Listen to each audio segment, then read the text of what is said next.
Adom TV Badwam so health tips no na yede awie no na de du so no so ya pomudin kwaba ho hia se wo so utie bie nti mafidie no na ha yeguso ye kai wo sa Adom praise nyame ya Adom akwasi dai na yede eba nti de wo hia ye 70 cedis me dofo by now say ese mete se obi atoto ne de kan ho na nsanya no afi last minute na obe rush e wo kokkojo de sisi a wo to de a na ya hia 3 pm na so Paris Dome jowlu na waba na yenyina ya kan boma de rade asebe bia wode ya aba bedre na Star Health Clinic Dr. Penny Dr. Frempong wa ha no paya ye de no eba bedi enkomo doga no paya mu ache na bibia abokọ de wo ho ayefe pa wo free ha wo appointment for you we have me koye adwuma mo ye appearance kra obi an hododo no hu no kra etimi ma onya apomuden ti ye da se be sure Adom praise so ba meba so ba me mpe mebo me mehwe obi animo o ma de ka se wunya because say ye impromptu meba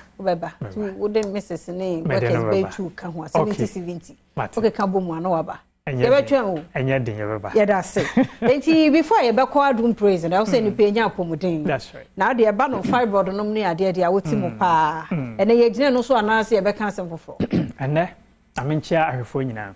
ene mehwe se ye be discuss condition bi e boa ma wo ho ye den yo one of the leading cause of infertility in women okay but very common but enkrofon time kan ho asem and very common but empo one more way are any nim say or more and so very common okay and I'm person be discuss fallopian tuber blockages and say fallopian tube ya tia but obi nima the property here fallopian tube na ya thin tube tia bia a connect ya wode no to nkosua no okay and say ya draw a wode na a star be say those tubes no and a connect ya wode no ekọ join nkosua no now say oba betimi anyinsan a tube ni ho a nyinsan emba okay entimi nya possible because on say sa tube tia ni mu ho no and oba ovulate otokosua a sperm no ene nkosua ni hia eho na fertilization take place okay so say fertilization take place with tube ni mu a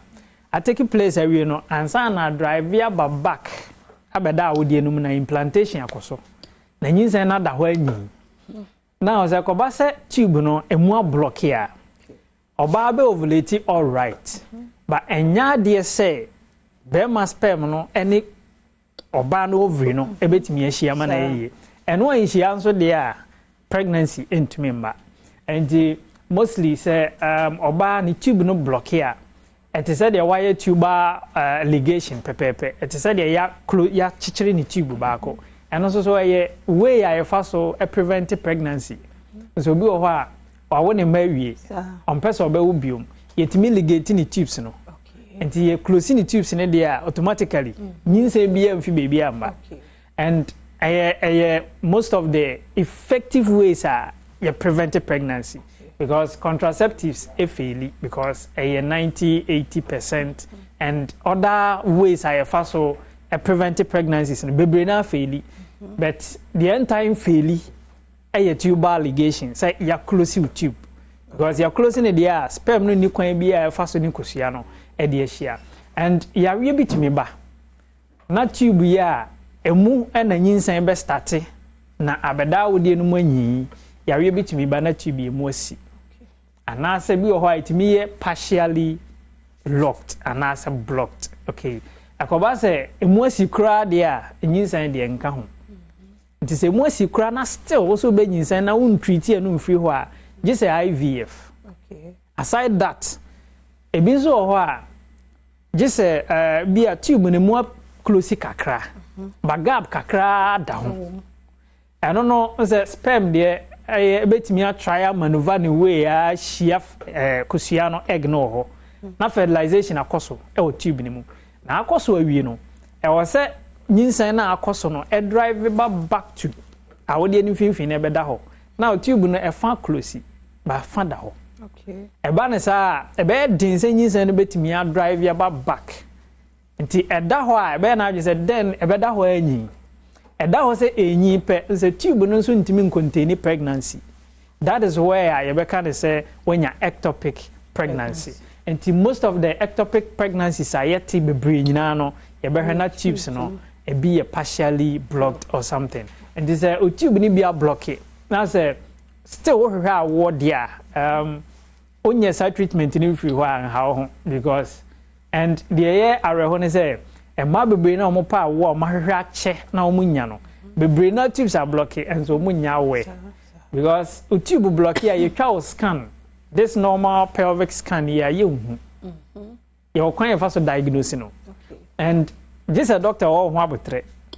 I dream back home. I'm what I say, I will my dear. Yen check you tubes in here. Or Montaigne check it. And this when your doctor be obeying wa, and I say be a obey what that G and I dream back causes any yen check you tube in here, and also muda wa. Obet me scan o wi ase bia ze obet me ko hospital say my hair and me scan bia o me say hwe ha me but onim say the tubes no scan no and detect tubes into be diagnose tubes are just say your technique bia o be use e fa na HSG okay and no na obey hysterossalpingography hysterossalpingography no pe and detect tubes aside that bibia no obet me use tube are blocked and e muda ho. It is yet me checking out a tube not blocked there. Untreaty and unwe there's no way insane bet me about. And mostly obet me as surgeries. A bit of what tube no a scarring be past surgeries be some time ago. And a scarring a I build it up. Because uterus need tubes no idea to munas year with time as I grow back. Intina fibroid or be nyano yes surgery as I go back. And now say be a past surgeries be na eje twan bi ho na with time twan no anyi kakra and I block it tube no e betimi am blockage aba and this our surgery no I don't know it will still be persistent e ho a be sen aba e ho a be sen aba e bi so ho a enye scarring na mum e nsuo na fill tube no okay and also say friend hydrosalpinx a different condition. But I know say a blocked fallopian tube nebia. And then I say tubes ni nya block we dia. Hia say o force say naturally u benyin say. Say we ni IVF sika dia. Treat tube no. Na tubes ni nya okay. And okay we dia. There's no way yin say e ho betimi abedin. And bebe na nim say am tube blocked dia. E den na me yebra. Because tube no na obeto kosia fam na kosia na anya ba pie no say why bra ne ade tube no betimi a block but still be bra okay tube betimi a block still be ovulate and you know say ko ba na say wa hwehwe a wa che na won sanka na tubes no wa adwen nko so a ana say doctor bi akra nka say check mpo pen a ene unyansa unyan treat you condition no na wa hwehwe a wo na e wo say onsa eka no. And this or such condition no be your kind for treating no or Star Health Clinic and so I'm far and chebebre and far time and this idea you treat fiber no briti where be mu now what me talk right ensign consign babium no any surgery no can almost MP surgery no sounds on as tubes no problems be like that now what treaty and our watch it impo nim se mu block here and block here ebe yes you be prescribe amount na wakoye that technique no na ye dey diagnose as tubes no a patent and na say problem e wo mu a before you be ma awardru na wetimi abenya awo na wahwehwe ache na emba no a blocking so ayo how I first treat no or Star Health Clinic honomo enti baby awo bia no ho behia se bia na ye be kasa ana behwe echi akwan a ye branches no bi wo kasoa yo akwele Otacity wa your branch ni bi nso wo Kumasi branch no wadwo so kwamo ye ben 4 junction no our Baptist Church nchen ho sa ye obi nso Sunyane branch no ofia pre bibi anka na GN Bank no a na Sunyane branch no by next month 15th ye be move afi ho aba abesim kwan no so ho Police Land hono a tisha no so ma me that day ye be free screening ye be scan free ye be ma lab free nyoma be na be free that day no e o Sunyane. And your branch is so Doma branch no SS locus area I ben Gift FM. Jamai South so your Japekrum fit mo hono mo ɛho nyina numbers abɛfrɛ na obenya yɛ no 0249